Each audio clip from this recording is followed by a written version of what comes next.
Welcome to Capitol Report, a weekly discussion with your elected officials on the issues and concerns that affect you.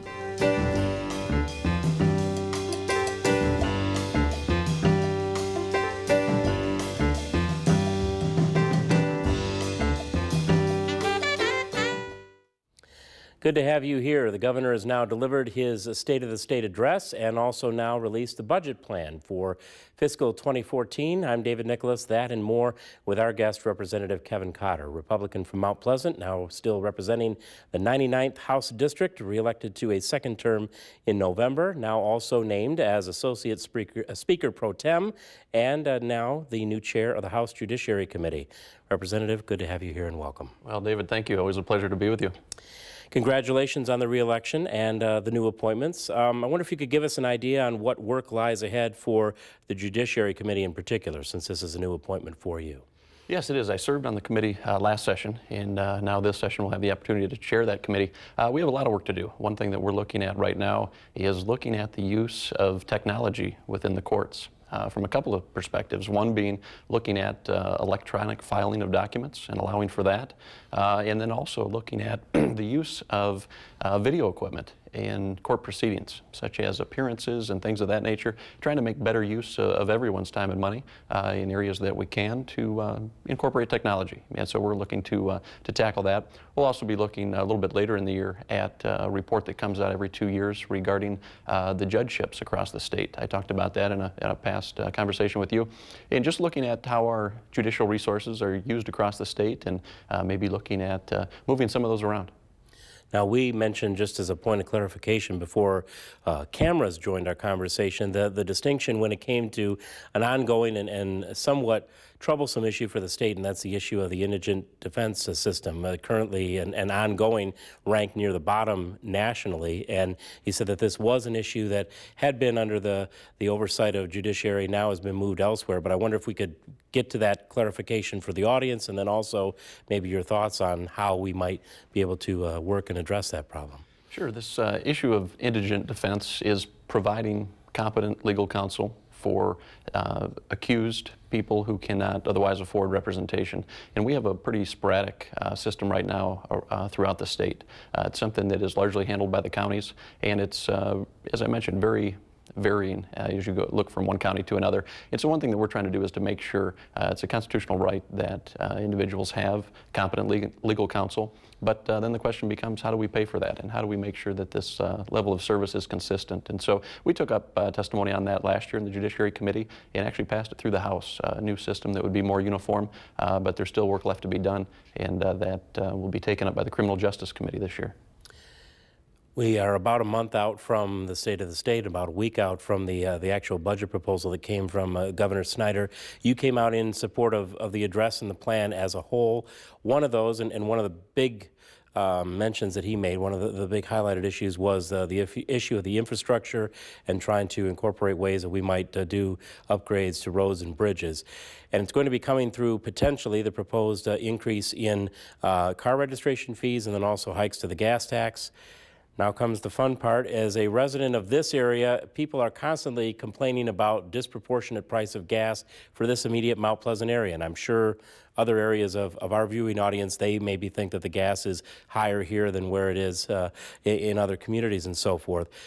But I wonder what are your constituents telling you initially about that proposal and what it might mean in impacting folks if there's another 19 to 33 cents hiked onto a gallon of gas? Yeah, I'm having a lot of conversations with people here in the community that I represent, and I know other members are across the state. And I think there's one area of broad agreement, and that is that there's a problem. There's a problem with the way that we're funding our roads, or more accurately, how we're not funding our roads to the appropriate level, and our roads are in rough shape, and there's a problem there that needs to be addressed. And I think we're also in agreement that it's an urgent problem, because the longer we wait, the cost goes up exponentially as we allow that investment to deteriorate. So we need to take action, but the question is, what does the solution look like? The governor's come out with a plan, but I would say at the same time, the governor has told us that, as he has on many occasions with other issues, that this is a plan to start from, but he's open to other good ideas. And so I think we're going to work through that. I haven't gotten a real warm reception to increasing the fuel tax or increasing vehicle registration fees. As you indicated, gas prices are high. We're not too far under $4 a gallon right now. And if we were to increase that by 14 or 15 cents per gallon, and then increase vehicle registration fees by as much as 60%, that hits everybody hard in the pocketbook. And so we're working on other solutions right now. There are some other ideas floating out there, but as I mentioned, it is a problem and it needs to be addressed. But it'll take some time to come up with the appropriate solution. There's talk already about a possible phase-in or easing into this, which I'd be open to. But I think the important part is that we stop the level of deterioration from occurring, because as the governor mentioned during the State of the State, he's called for $12 billion. His plan would provide over 10 years, so 1.2 a year. And he also shared with us that if we do not make that investment, if we continue funding at the current level for another 10 years, that $12 billion problem grows to a $25 billion problem. So, that really sells the point that time is of the essence. What about that other funding source, though? And this is something that we don't lay completely at his doorstep, because his Democratic predecessor, Jennifer Granholm, sat here and we discussed the same thing, and that's the level of money that goes from our gas tax money to Washington and then coming back, and Michigan was never getting the dollar-for-dollar exchange, and sometimes coming in as low as 90 cents on the dollar, a little bit lower, maybe a little bit higher over the last 10 years or so. Who is the one, is it at the governor's office or others that make that fight to Washington, and why? I guess everyone would say, why is there a disproportionate that revenue sharing coming back to help us deal with that? Yeah, we are what is called a donor state, meaning that we get less than $1 for every dollar that we send to Washington. And that is really a fight that needs to happen at the federal level. And I know there's communication with our federal delegation, U.S. representatives and senators, to try to address that. And to the second part of the question as to the why, the way that it's been justified to me is that as you look at the density of population in a given state, as we compare ourselves to other states, as you get out west, for example, the population is much lower. But as a country, we have an interest in having interstates run through those states. And if the people of a lesser populated state had to bear that burden themselves, that would be probably a task that they couldn't achieve. And so because Michigan is a very highly populated state, we are a donor state. But that is a frustration that's shared with me often by people that I represent, and saying, okay, we need to look at this and get us back closer to getting back a dollar on a dollar, or something closer there too. Nobody likes then a tax hike. The governor was referring to these proposals as user fees. Is there anything else that's out there that could be seen as not I suppose everyone could see it as a potential tax hike, depends on how you want to define terms and so forth, but even untapped sources of revenue that as the state looks to realign its economy and move forward, are there other areas where we are not getting the full benefit for potential revenue sources that we might have? Yeah, there's one that we're exploring right now, and it's one that is known as the Main Street Fairness Act. What that is it's looking at internet sales. So, more and more all the time, consumers are buying products online, and if that business is not physically located in Michigan, as many of them are not, then we are not paying that sales tax. Now, of course, it's on all of us to declare when we do our taxes each year the amount of online purchases and square up with the state at that point, but we also know that that is not happening. And so this is something that is a difficult issue, and we really need some federal help on this to get it to where it needs to be. But, that is a way that I think, without increasing tax rates on any given group of people, merely extending the current tax rates, that 6% sales tax, to all purchases. And I think the reason this is called the Main Street Fairness Tax, or Main Street Fairness Act, is because it's trying to look at our merchants here locally and say, okay, if there's a camera shop that's selling a camera, and a consumer can go in and pick out the model and then go home and make that purchase online, well, that's not fair to the guy on Main Street trying to sell that camera when he's at a 6% unlevel playing field with the internet seller. We came through an era of the single business tax to the Michigan business tax, all the debate over how we would deal with still what an existing 22% fee on business. Have we ended that entire transition? Are we prepared to either have budget cuts in place or have replacement revenues to finally deal with that whole evolution from where we were to where we were moving to? Yes, we have now adopted and implemented the reforms to what was the Michigan business tax and that 22% surcharge that was on previously.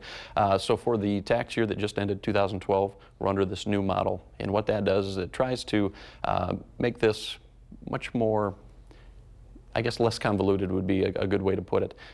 There were a lot of carve-outs depending on a given sector of business. And what this has done for small businesses in particular is it said that we're going to do away with this double taxation of taxing at the business level and then taxing when those profits are taken home.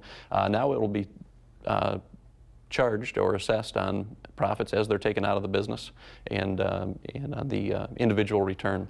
So it's an effort to try to stimulate some growth and to try to be more fair to the way that we tax businesses and hopefully encourage some growth as a result. It's a real busy end of the year, as you are well aware, for what happened in Lansing. Not, though, without controversy as to more how some of the bills were handled.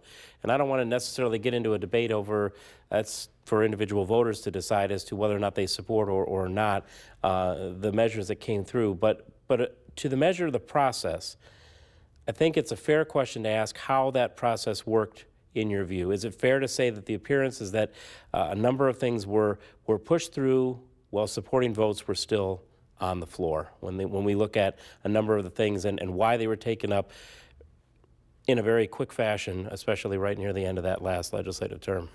Yeah, I think it depends on the issue. I think there are several bills that were taken up through the committee process earlier in the session, but for whatever reason, you can't get the number of votes to get something through. I think there's a heightened sense of urgency when you come up on the tail end of the session because any bill that does not get signed into law gets kicked out and is essentially dead at that point, has to be reintroduced the following term. But, as to, I think one bill that got a lot of attention was the right-to-work bills in Michigan. And there was some concern I heard about the process. And we did have some bills that went through committee that addressed right-to-work in varying forms. One, for example, that got some committee testimony earlier in the session was for right-to-work zones. This would basically kind of chop up the state and give local municipalities an opportunity to become a right-to-work zone if they chose. So we had some testimony on that. What ended up coming out later in the session was broad-based right-to-work. And that's an issue, I think, that while that issue on its own in the standalone bill did not go through the committee, it's an issue that we've been debating in Michigan, I think, for years, if not decades. And it's a very cut and dry issue. It's an issue that I've voiced my support in both times that I've run for office, and I've been very open with the people that I represent about that and why I supported it. But by and large, I'm very happy with the process. The session days were certainly a lot longer than I think anyone would have liked. But again, it's that urgency when we're up against a short period of time remaining before the close of the session. Lou Glazer writes a blog called Michigan Prosperity, and he cited a number of statistics in looking at what the governor touted as the Indiana model, saying that was a nearby competitor, competing state that could do much better economically because of some of the overall framework that they had when it came to things like right to work. And there were some figures here that I'd give you a chance to respond to. Indiana in December 2012 ranked 37th with an unemployment rate of 8.2%. And he says, quote, "To us, a far better measure of employment, whether a resident of a state is working or not, is the employment rate and the proportion of residents 16 years of older who have a job. The employment rate in Indiana in 2011 was 57.5%, and that ranked 35th in the country."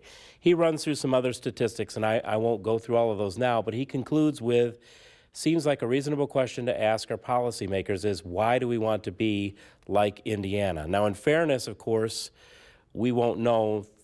We can look at the short term, and then there is the long term as to how this plays out here, all the individual and unique factors of Michigan. But if we look at, and you now said it is an issue that you supported and are willing to tell voters and constituents as to why, are there concerns as to what the implications can be if we look at a state where it has already been in place?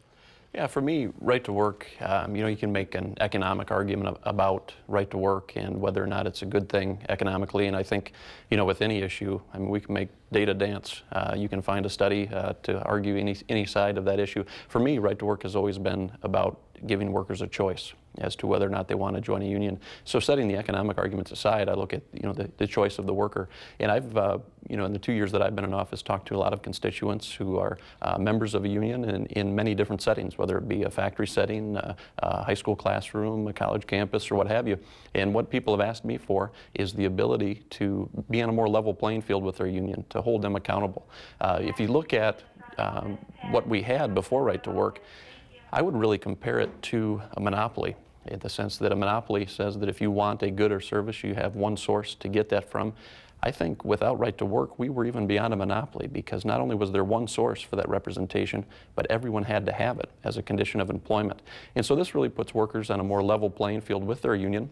If they are unhappy about anything within that organization, then they're on a more level playing field to challenge that. And I don't want to make it sound as though there's going to be some mass exodus from union membership as a result of Right to Work, because I don't think there will be.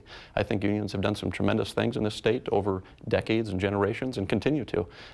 And I don't think that all unions are necessarily providing the exact same level of service. Some are doing a tremendous job. Maybe there are some others with some concerns, and those are the ones that we're hearing about, but this will just give workers a choice. Governor Snyder, another issue that came out calling for a substantial increase in the overall Medicaid framework and structure here. I'm wondering if you see, or is he identifying, are you aware of in Lansing, other impacts that can come from the President's health care plan that are still or will be potentially felt at the state level? Yeah, looking at the issue of Medicaid expansion, of course, when the U.S. Supreme Court ruled this past summer, they did rule that states do not have to expand Medicaid rolls, that they have that choice. However, in Michigan, we're looking at that issue right now, and the governor has come out publicly in support of expanding Medicaid, and has made a pretty compelling case for it, frankly. As you look at the costs are out there right now, whether the coverage is there or not, which it is not currently, in the way of uncompensated care. People with coverage are picking that up, as are businesses and individuals. So, the costs are there. We have to look at it and say, okay, the federal government is going to cover this for a period of 3 years at 100%. Then that falls down to 95% and then 90%. So we're working through the numbers right now. What the governor has proposed is that we go ahead, we expand Medicaid, and then with those savings that we realize in the first 3 years, that we put that away into an account, kind of like a health savings account that a family might use, and then use that surplus to fill in that hole when it becomes 95 and then 90%. The governor has said that that plan would get us out to 2035. So it sounds like a good one. We need to continue to dissect it and analyze it, but we'll be looking at that.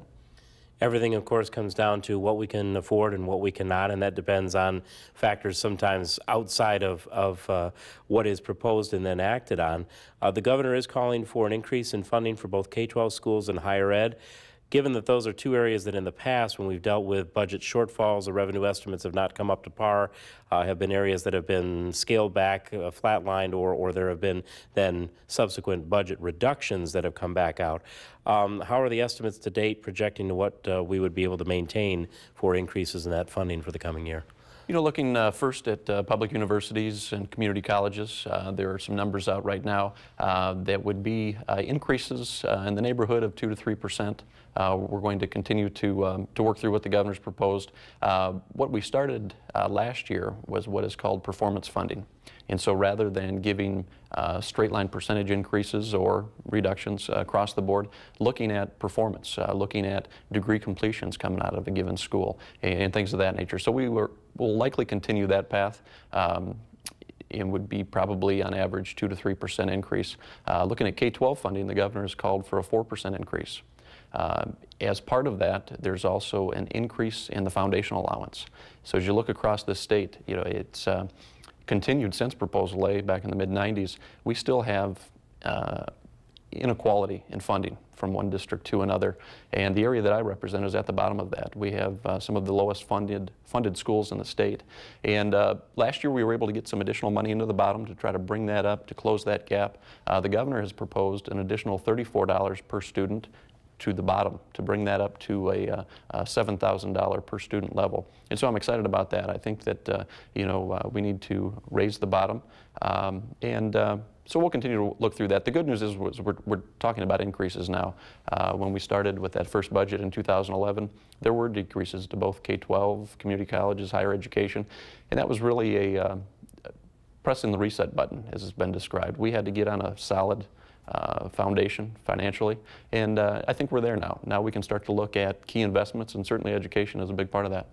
And hoping that the economic trend is now going to continue to go up, but back to the specific of where the revenue estimates are coming in. January, February, typically there has been, at least in years past. Are we still scheduled for that? Is that one that we have seen so that we at least have a one gauge as we sit down today, and then would look at another measure coming obviously further into the year as to how, again, on track we are at this point?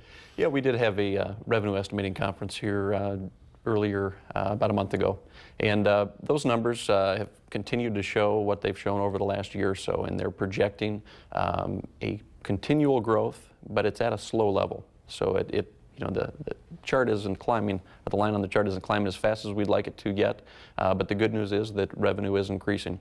And so with that increased revenue, the governor's budget that he's rolled out now is really kind of at a starting point, is a continuation budget, and then making key investments in areas like education that we talked about, and also roads. So the good news is now we're looking at increased revenue, but it's not happening as quickly as anyone would like it to. As you enter a second term, and you referenced this earlier, the idea and what we all know is that when if a bill does not see through to final passage at the end of one term, has to be reintroduced. Going into a second term, is there anything legislatively that you specifically saw left on the table that you now look to bring back in a second term and potentially try to see through once again? Well, I do. There's one bill in particular that I'll talk about. I did have what I felt was a very productive first session, and was able to get most of the bills through. Having said that, I don't think that it's all about quantity. I think it's quality of the legislation is what's important. I do have one bill that I will be reintroducing. We were able to get through the House and through a Senate committee last session, but it didn't get through that final step. So I brought that back, and we're going to take it up very soon, having to do with road funding. And the reason I feel so strongly about this bill is it would require at the local level, when township-funded road projects are being bid, that be done in a competitive bidding process. And really the thought behind that bill is that we need to make the most efficient use of every dollar that we have. As I've already said, we don't have enough money to do all of the work that needs to be done in our roads. And so before I come back to the people that I represent and ask for more money, whether it be in vehicle registration fees or gasoline tax or whatever the end plan turns out to be, I need to be able to look them in the eye and say that we're making the best use of the dollars that we have already. Just a couple of minutes left, but I wanted to touch on the ruling that just came down from the Michigan Supreme Court regarding medical marijuana dispensaries. The case initially came from this district, former Isabella County prosecutor Larry Burdick. Almost everyone we've questioned on the original ballot proposal was that it was poorly written. There were so many holes, loopholes, et cetera, that we are continuing to deal with the aftermath of what went through a few years back when the measure was passed. 6 measures on the 2012 ballot, all of them went down to defeat. Do you think that's a reflection then of the types of issues we were taking, voters saying, let the lawmakers do their job, we don't want to be deciding these? What do you think went into play when we looked at then, for us, a large number of ballot proposals all being condensed on one, as it was in November? Yeah, the voters sent a pretty strong message, I feel, in the election by sending all of those measures down. And, there were so many ads. I feel for voters that whether it's telephone calls or it's ads that they're seeing in print or on television, on the radio, all arguing one side or the other side of these various ballot proposals, as you mentioned, 6 of them. And I think the ad, at least in my opinion, that got the most traction was one that said essentially, hands off Michigan's Constitution. And I think people identified with that and just said, hey, enough is enough. We've had experiences with ballot proposals in the past. And I'll say up front, I think it's good that we have a process by which we can amend our Constitution. But as you look back in recent history, and medical marijuana is one of those, I think we would look at our experience and say, maybe handling this through the Constitution isn't the best way to do that. We had a ruling that came down just recently, within the last week or so, from the Michigan Supreme Court, ruling on that issue of dispensaries. And what the court ruled was that dispensaries by themselves are allowed, but what is not allowed are patient-to-patient transfers. So currently a caregiver can care for 5 patients and provide them with medical marijuana, but the dispensary model that we had of old really relied on patient-to-patient transfers. And so now that's kind of put us in a spot, we're back at the drawing board, and I've been doing a lot of research on this and saying, okay, this is really an opportunity now to go back and say, what is the best delivery model? We have a lot of people, and I've talked to a lot of them, who realize the benefit, medical benefit they feel from medical marijuana, and I'm not a doctor, but how can I argue with that?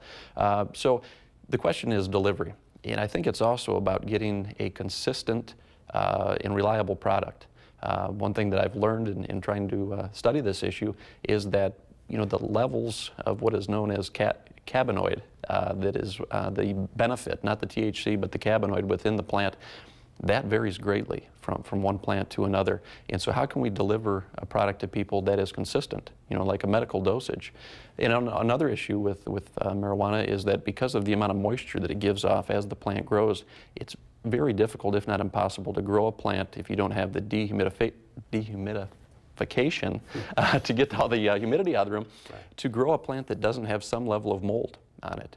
And so, if this is a product that's going to be consumed, we have to be very careful about that. We have issues of insecticides and pesticides as well. So we're looking right now at another model. I'm exploring kind of what some other states, as well as even another country, is doing to deliver a consistent product. I think the people have spoken and they want that. They realize some benefit from it, but I don't know that the dispensary on the corner is the best vehicle for that. Well, for that issue that dates back a few sessions, even before you arrived in Lansing, to all that's on the table now, the budget work and so forth going forward, we appreciate the time, as always, for the update on what's happening in the present and what we're looking at coming in the weeks and months ahead. Thanks so much for being here. Thank you, David. I appreciate the time, buddy. And thanks, as always, for your time and attention, too. Our webpage has now been refreshed. We have hit the reset button for the 2013 session, and this program will soon be going to our website, and future programs put there after you have a chance to catch them with us here on our Tuesday nights together. Our thanks to all of the crew here for helping out in the production time for today. I'm David Nicholas. Thanks for joining us for Capitol Report, and we'll talk again. You've been watching Capitol Report. Join us again as your elected officials speak to your concerns on current issues.